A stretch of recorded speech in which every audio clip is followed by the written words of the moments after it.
Yes. Next chemically oxygen demand అన్నాడు.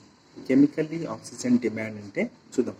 ఏ test procedure a test procedure based on a test procedure based on the chemical decomposition of organic and inorganic contaminants dissolved or suspended in water. అంటే ఇది ఒక test ఉందన్నమాట. అది దేని మీద ఆధారపడి చేస్తా అంటే కెమికల్ డికంపోజిషన్ ఆఫ్ ఆర్గానిక్ మీద కానీ, లేకుంటే chemical decomposition of the inorganic contaminants మీద కానీ, అది కూడా వాటర్లో డిజాల్వ్డ్ అయ్యే పర్సంటేజ్ మీద, సస్పెండెడ్ పర్సెంట్ మీద చేస్తారు. సో ఆ టెస్ట్ ఏమంటారంటే కెమికల్ ఆక్సిజన్ డిమాండ్ అంటారు. Next chlorofluorocarbons. మనకు తెలిసి క్లోరోఫ్లోరోకార్బన్స్ ఏముంటాయి మనకు అంటే, క్లోరోఫ్లోరోకార్బన్స్ ఏమిటంటే any of various halocarbon components. Chlorofluorocarbons అంటే ఏంటివని కూడా అడుగుతాడు. అవేంటివి? Halocarbon components. Any of various halocarbon components consisting of carbon, hydrogen, chlorine and fluorine. So చూడండి, హాలో కార్బన్ కాంపౌండ్స్ లోపల ఏమేమి ఉంటాయి? అసలు క్లోరోఫ్లోరోకార్బన్లు ఏముంటాయంటే హాలో కార్బన్ కాంపౌండ్స్ ఉంటాయి. దీని లోపల ఏముంటాయంటే ఒకటి కార్బన్, రెండవది హైడ్రోజన్, మూడవది క్లోరిన్, నాలుగోది ఫ్లోరిన్ ఉంటాయి. ఇవన్నీ కాంబినేషన్తోనే హాలో కార్బన్ కాంపౌండ్స్ ఉంటాయి. Once used widely as aerosol propellants. Once used, ఇవి ఒక్కసారి గాన ఏరోసాల్ ప్రొపలెంట్స్ గాన ఒక్కసారి యూజ్ చేసినామంటే, once used widely as aerosol propellant అంటే ఏసీ రిఫ్రిజిరేటర్స్గా అండ్ రిఫ్రిజిరేటర్గా. ఓకే, గుర్తుపెట్టుకో. Yes, chlorofluorocarbons are believed to cause depletion of atmospheric ozone layer. Atmosphere యొక్క ఓజోన్ లేయర్కి డిప్లీషన్కి క్లోరోఫ్లోరోకార్బన్స్ అని కారణమని చెప్తున్నారు. అందుకే మనకు ఏది మాంట్రియల్ ప్రోటోకాల్ అని కనిపెట్టినారు. దీనికి గ్లోబల్ వార్మింగ్కి ఏమో కైటో ప్రోటోకాల్, దీనికి ఏమో క్లోరోఫ్లోరోకార్బన్స్కి ఏమో అంటే ozone depletion atmosphere ozone depletion లేకు మెయిన్ కారణం క్లోరోఫ్లోరోకార్బన్ చెప్పారు. Any of various halocarbon compound consisting of carbon, hydrogen, chlorine, fluorine once used widely as aerosol propellant and refrigerators. Okay, chlorofluorocarbons are believed to cause depletion of the atmospheric ozone layer. Deforestation, the removal of forest or stand of trees where the land is thereafter converted into non-forest use. దాన్ని ఏమంటే deforestation అంటారు. Next యూట్రాఫికేషన్ చూద్దాం. Eutrophication అంటే a process whereby water bodies. Okay, గుర్తుపెట్టుకోండి. A process whereby, ఎక్కడ water bodies లోపల ఆ process such as lakes, estuaries, లేకుంటే slow moving streams receive excess nutrients that stimulate the excessive plant growth. అదేంటి? Algae, periphyton. చెప్పా కదా, పెరిఫైటాన్ అంటే దాంట్లో ఏం పెరుగుతాయి? ప్రోటోజోవా, ఇన్సెక్ట్ అనమాట. స్నైల్స్ అంటే ఏంది? ఆక్వాటిక్ ప్లాంట్స్ పైన సర్ఫేస్ మీద పెరిగే ఫైటోప్లాంక్టన్ ఇవన్నీ ఉంటాయి. ఓకే, గుర్తుపెట్టుకోండి. ప్లాంట్ కూడా పెరుగుతుంది. అవేంటివి? ఆల్గే పెరుగుతుంది, పెరిఫైటాన్ పెరుగుతుంది, మరియు అటాచ్డ్ ఆల్గే పెరుగుతుంది. తర్వాత నౌసైసెన్స్ ప్లాంట్స్ అండ్ వీడ్స్ కూడా పెరుగుతాయి. అంటే ఒక ఆక్వాటిక్ ప్లేస్లోకి ఎక్కువగా మనకు న్యూట్రియన్స్ వచ్చి చేరినప్పుడు ఇవన్నీ వచ్చేసి ఎక్సెసివ్ ప్లాంట్ కూడా జరుగుతుంది. ఆ ఎక్సెసివ్ ప్లాంట్ గ్రోత్లో ఆల్గే అనే ప్లాంట్ ఉంటుంది, పెరిఫైటాన్ అనే ప్లాంట్ ఉంటుంది, అటాచ్డ్ ఆల్గే ఉంటుంది, తర్వాత సన్సెన్స్ ప్లాంట్స్ ఉంటుంది అండ్ వీడ్స్ కూడా ఉంటాయి అనమాట. సో దీన్ని ఏమంటారంటే యూట్రాఫికేషన్ అంటారు. చూడండి, ఇక్కడ కొత్త పదం ఉంది. స్మాల్ మూవింగ్ స్ట్రీమ్స్ని ఇషరీస్ అంటారన్నమాట. Fungicides, a substance or preparation as a spray or dust used for destroying fungi is called fungicide. Herbicide, chemicals used to kill the unwanted weeds. Herbicides. చూడండి, ఇది మనం హాస్పిటల్లో ఉండే గార్బేజ్ ఉంటుంది కదా, అవంతా కాల్చడానికి ఉపయోగించడానికి, బూడిద ఉపయోగించడానికి ఉపయోగించేదే incinerator. Very very important. Incinerator. A furnace or operators a furnace or operators for burning trash garbage etcetera to ashes. హాస్పిటల్లో ఎక్కువ పైసలు ఎందుకు బూడిద కావడానికి. సో ఇన్సెంట్ అంటే దాన్ని. సో ల్యాండ్ ఫిల్స్ అంటే చూద్దాం. ల్యాండ్ ఫిల్స్ అంటే ఏంటంటే land fill is A carefully engineered depression in the ground. అంటే చాలా జాగ్రత్తగా ఒక ప్లాన్గా చేసిన గుంత అనమాట ఏది గ్రౌండ్లో. Landfill is a careful engineered depression పెద్ద గుంత ఇన్ ద గ్రౌండ్, లేకుంటే built on the top of the ground resembling a football stadium. వాము. సో ఇది ఎలా ఉంటుంది ల్యాండ్ ఫిల్స్ అంటే ఒక ఫుట్బాల్ స్టేడియం ఎలాగైతే ఉంటుందో ఇట్లా అంత పెద్ద గుంత చేస్తారు. So into which wastes are dumped. సో దాంట్లోకి చెదరమైన వేస్ట్ డంప్ చేస్తారు. దాన్ని ఏమంటారు ల్యాండ్ ఫిల్స్. అంటే గ్రౌండ్లో పెద్ద గుంత తోకి అది కూడా ఇంజనీర్డ్ ఒక plan very careful engineered depression అనమాట. అది అటువంటి దాన్ని ల్యాండ్ ఫిల్స్ అంటారు. Pesticides chemicals used to kill the pest especial insects కాదు పెస్టిసైడ్స్. ఫోటోకెమికల్ స్మాగ్ అంటే a type of air pollution. ఇది ఫోటోకెమికల్ స్మాగ్ అనేది ఒక రకమైన గాలి కాలుష్యం. ఎలా ఉత్పత్తి అవుతుంది ఇది అంటే produced when sunlight acts upon motor vehicle exhaust gases. గుర్తుపెట్టుకోండి, ఎప్పుడైతే సన్లైట్ వాహనాల నుంచి వచ్చిన పొగ మీద రియాక్ట్ అయినప్పుడు ఏమవుతుంది చూడండి.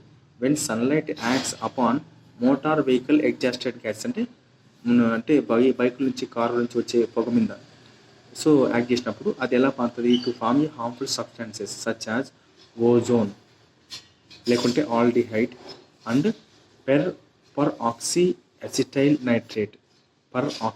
అసిటైల్ నైట్రేట్గా ఫామ్ అవుతుంది. గుర్తుపెట్టుకోండి, ఓజోన్ అయినా మారుతుంది, ఆల్డిహైడ్ అయినా మారుతుంది. ఓజోన్ ఫామ్లో అయితే పోతుంది, లేకపోతే పర్ ఆక్సీ అసిటైల్ నైట్రేట్గా ఫామ్ అవుతుంది. సో వీటన్నిటిని మనకు ఫోటోకెమికల్ స్మాగ్ అంటారు. సో దీంట్లో ఏమేమి ఉంటాయని అంటాడు.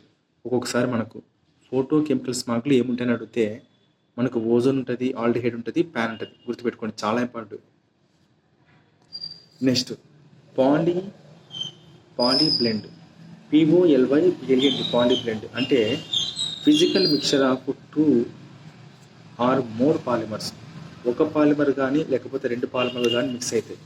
Such blend usually yield products with favourable properties of both components. దాన్నే పాలీబ్లెండ్ అంటారు. ఇది బెంగళూరులో రోడ్లు వేయడానికి ఉపయోగించే ప్లాస్టిక్ అనమాట. ఇది ప్లాస్టిక్ నుంచి వచ్చిన waste. Scrubber SCRUBBS scrubbers are commonly used to eliminate potential harmful dust and pollutants from exhausters. అంటే బయటికి వదులుతున్న గాలి నుంచి ఎగ్జాస్టర్ నుంచి తీసేస్తారు అన్నమాట. ఎగ్జాస్ట్ అంటే ఏం లేదు, బయటికి వదులుతున్న వ్యర్థ పదార్థమైన గ్యాసెస్ అన్నమాట. In scrubber a liquid. గుర్తుపెట్టుకోండి, ఇన్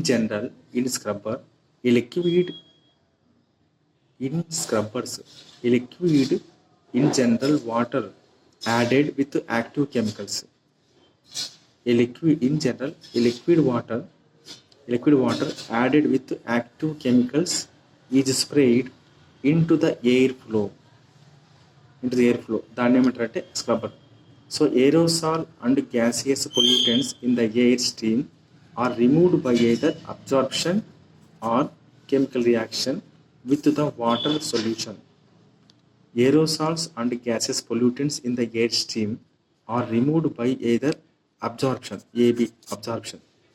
లేదా కెమికల్ రియాక్షన్. మనకైతే ఇది కాదు, అబ్జార్ప్షన్ లేదా chemical reaction with the water solution. దీన్ని స్క్రబ్బర్ అంటారు. స్క్రబ్బర్ అంటే ఇది లిక్విడ్ అనమాట. ఇది నెక్స్ట్ సీవేజ్ అంటే తెలుసు. Domestic waste water contained various solid and liquid waste material including human excreta is called sewage. Soil erosion, the washing away of soil by the flow of wind is called soil erosion.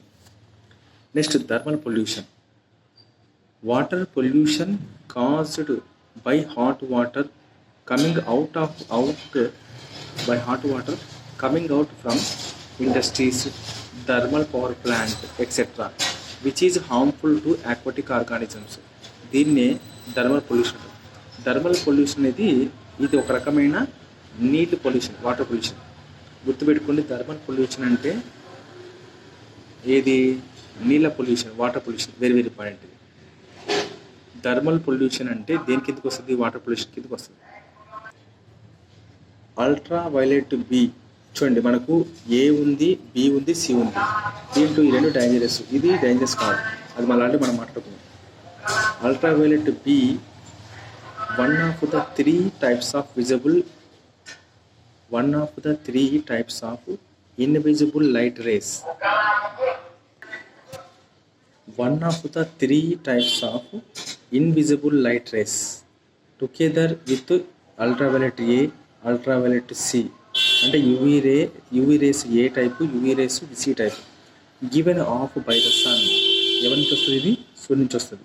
All throw అయినప్పటికీ ultraviolet C is the most dangerous type of ultraviolet light in terms of its potential to harm life on earth. Okay, A అనేది కొంచెం harm, ఇది ఇంకా harm, ఇది ఇంకా highly dangerous అనమాట. In terms of earth it cannot penetrate the earth protective ozone layer. గుర్తుపెట్టుకోండి, it cannot penetrate the earth protective ozone layer. So భూమికి చుట్టూ ఓజోన్ లేయర్ ఉంటుంది కదా, దీన్ని దాటుకొని పోలేదు. ఏది? అల్ట్రావైలెట్ సి అనేది అని చెప్తున్నాడు. ఇంకా పోయిందని చచ్చిపోయినట్టు లెక్క. So it cannot penetrate earth protective ozone layer. Therefore it possesses no threat to humans, animals or plant life on earth as long as ozone layer is intact. అంటే ఇది ozone layer ఉన్నంత కాలం భూమి చుట్టూ చూడండి. అందుకే ఇది ఏమంటున్నాడంటే దేని గురించి? అల్ట్రావైలెట్ సి గురించి చెప్తున్నాడు. So ultraviolet ray C possess no threat to human and animal and plant life on earth as long as ozone layer is intact. అంటే భూమి చుట్టూ మనకు ఎంతకాలం అయితే ఓజోన్ లేయర్ ఉంటుందో అంతకాలం అల్ట్రావైలెట్ సి రేస్ అనేది హార్మ్ఫుల్ ఏమిటికి లోపలికి రాలేదు, పెనిట్రేట్ అవ్వలేదు అని చెప్తున్నాడు. Okay, next ultraviolet A, ultraviolet B ఉంది కదా. On the other hand ultraviolet rays అనేటువంటి ఏ కానీ బి కానీ do penetrate the ozone layer in attenuated form. గుర్తుపెట్టుకోండి, ఈ ఏ లోపలికి రాగలుగుతుంది మరియు బి కూడా లోపలికి రాగలుగుతుంది. ఏ ఫామ్లో? అటూనేటెడ్ ఫామ్లో. ఏ రూపంలో? అటూనేటెడ్ రూపంలో. And reach the surface of the planet. UV rays causes the cells to age. Okay, అంటే పడినాయనుకో మన శరీరంలో ఉండే సెల్స్ అన్నీ ముసలితనం అయితే చేస్తామట. UV rays cause the cells to age and causes the some damage to the cells DNA. సెల్లో ఉన్న డిఎన్ఏకు కొంత డ్యామేజ్ చేస్తుంది. They are linked to long term skin damage. So ఇవన్నీ ఏంటివి? ఈ రెండు కూడా దేనికి లింక్ అయి ఉంటాయి? They are linked to long term skin damage such as wrinkles, మడతలు పడిపోతాయి. But are also thought to be play a role in some skin cancers. చూడండి, ఈ అల్ట్రావైలెట్ ఏ కానీ బి వల్ల కానీ మనకు స్కిన్ క్యాన్సర్ వచ్చే అవకాశం కూడా ఉందన్నమాట. అది చెప్పేవాడు ఉంది అని చెప్తున్నాడు. Ultraviolet B rays can cause the direct damage. So ఇదంతా దేని గురించి చెప్పినాడు? అల్ట్రావైలెట్ ఏ గురించి చెప్పినాడు. ఇదల్లా ఇది ఏ గురించి చెప్పినాడు. ఇప్పుడు బి గురించి. అల్ట్రావైలెట్ రేస్ అయిన B can cause the direct damage to the DNA. So ఇదేదో సెల్స్ని ముసలితనం చేస్తుంది, సెల్లులో ఎంతో కొంత భాగమైన డిఎన్ఏను డ్యామేజ్ చేస్తుంది. మరియు అప్పుడప్పుడు మనకు ఏమవుతుందంటే స్కిన్ క్యాన్సర్ కూడా వస్తాయని చెప్పినారు. కానీ ఇదేంటి? అల్ట్రావైలెట్ బి మాత్రం డైరెక్ట్గా డ్యామేజ్ చేస్తుంది డిఎన్ఏని. Direct damage to the DNA and are the main rays that causes the sun burn. గుర్తుపెట్టుకోండి, ఇది ఫస్ట్ పాయింట్, ఇది సన్ బర్న్ రెండో point.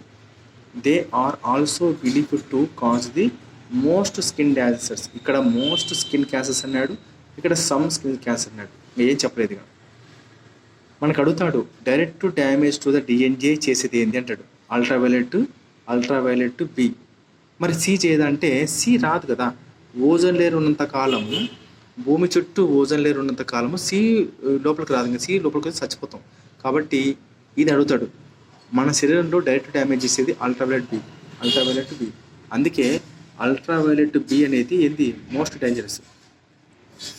Ultraviolet rays can cause the direct damage to the DNA and are the main rays that cause the sunburn. మనకు డిఎన్ఏను direct damage చేసే rays ఏంటంటాడు ఆప్షన్లో, ultraviolet B, ఏ, C అంటాడు. ఈ సి రాదు మనకు సంబంధంగా, ఇది చేయలేదు, ఇదే ఓకే. తర్వాత సన్బర్న్ కూడా ఇదే అన్నమాట డ్యామేజ్ చేసేది. మరియు they are also believe to cause the most skin cancers. So ఇది స్కిన్ క్యాన్సర్ని కూడా ఎక్కువ చేస్తుంది. సో మనకు భూమి అంటే ఓజోన్ లేయర్ను చొచ్చుకొని వచ్చే రేస్ రెండే. దీంట్లో ఏది డేంజరస్ అంటే ఇది డేంజరస్. కాబట్టి దీనివల్లే మనకి ఎక్కువ ప్రమాదం, దీనివల్ల మనకు ప్రమాదం లేదు. కానీ అల్ట్రావైలెట్ సి మాత్రం రాలేదు. ఓజోన్ లేయర్ ఎంతకాలం ఉంటుందో అంతకాలం అది బయట ఉంటుంది. అదనమాట డైరెక్ట్ డ్యామేజ్ టు DNA అంటే అల్ట్రావైలెట్ రేస్ బి అని మాత్రమే చెప్పాలి. సో ఇంతటితో మనకు క్లోజర్ కూడా అయిపోయింది.